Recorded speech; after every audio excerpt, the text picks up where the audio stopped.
In the studio with us right now. Maggie Morin's in the studio. Our mom, Ruthie, is with us, too. And Maggie, goofy times at Camp TaKumTA. What was just the goofiest? I'd have to say a lot of, the flash mobs are pretty funny. Yes. People love doing flash mobs. So it's take a lot of work to do right. Yeah. Yeah.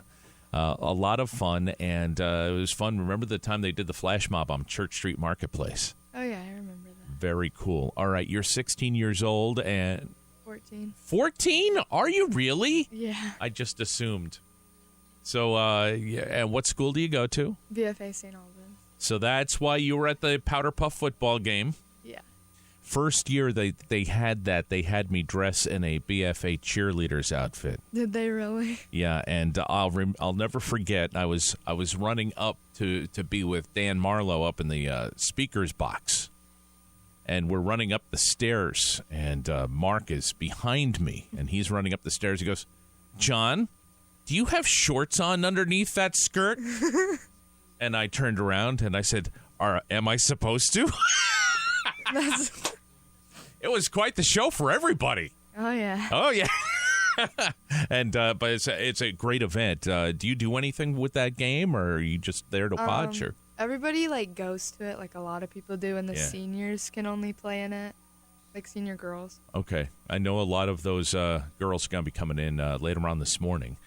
Dan Marlowe is bringing down a whole crew from BFA St. Albans to be here this morning to present some money, so that'll be a lot of fun, and I'm glad you get to watch all of that. That's very cool.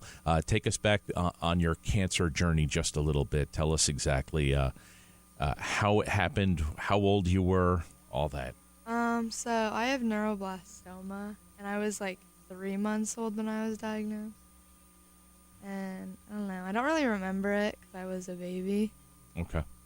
And that's pretty much it, I think. We got a friend of yours from camp just parking out front there, looking out the window. Oh, yeah. How about that, huh? The SD Ireland cement truck just showed up with all the lights spinning around outside. That's a lot of fun. Yeah. Tell us about your cabin. Have you made lots of friends at camp? Yeah, I'm friends with everybody there. Isn't that cool, the way you make friends? And do you make friends with the younger kids too? Yeah. Yeah, that's something you don't see at a lot of camps. But at Camp TaKumTA, everybody gets to know everybody, right? Yeah, everybody's just so nice to everybody. Yeah. Prom. Did you have a date this past year? Yeah. Who was that? Peyton. Peyton. How'd that go? It was good. Was he okay dancer? Oh, yeah. He was pretty good. All right. Well, that's good. That's important. All right. So lots of folks listening right now. Should they be given money to support camp? And if so, why? Because I think that they definitely should be giving money to us. Because it really helps us make new friends, and it really helps support the camp, and it will help a lot of kids be able to meet a lot of people that they probably couldn't be able to meet unless they go to camp. All right, I want to talk to your mom. Ruthie, come on over here. I know she hates to talk on the radio, but tough it. Step right up to the microphone if you could. I'm stepped up. Okay, and tell us about your miracle child, what you went through.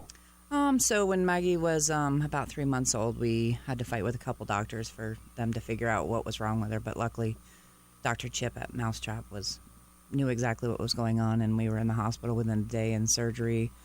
A couple days later, it was a couple of years of total fear.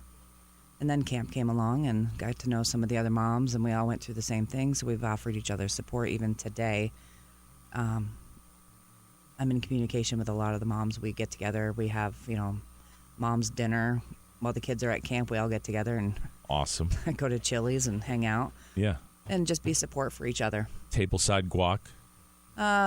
You should do the margaritas. Tableside guac. Okay, I didn't want to go there, but all right. Neuroblastoma.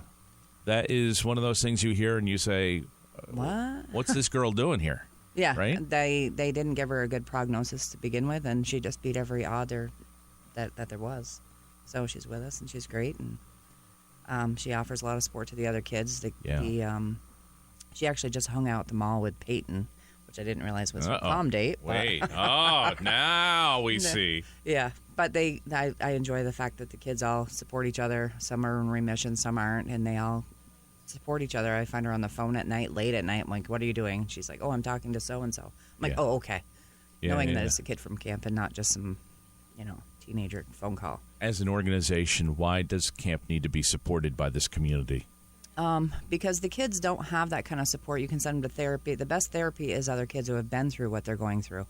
And without that connection at camp, they would never get to know each other.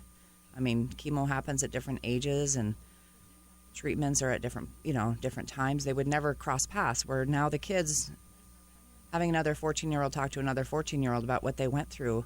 And it's just, it's amazing the support that they can give each other that I would never even think to give to each other. Right. And then they don't become strange or weird. Or they do become wise beyond their age, too, don't they? Correct. Yeah. Maggie becomes wise, and Mark and I become wise guys. That's about it. But I do have to mention that it's called pajamas, not pajamas. So no, wait a minute. No, say it. You said it the other way. I know, but I like him more. No, what? I love this woman.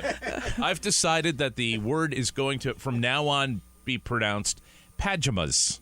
Well, I'm wearing my pajamas today, and well, thank you for being on board with that. I do appreciate that. Traitor.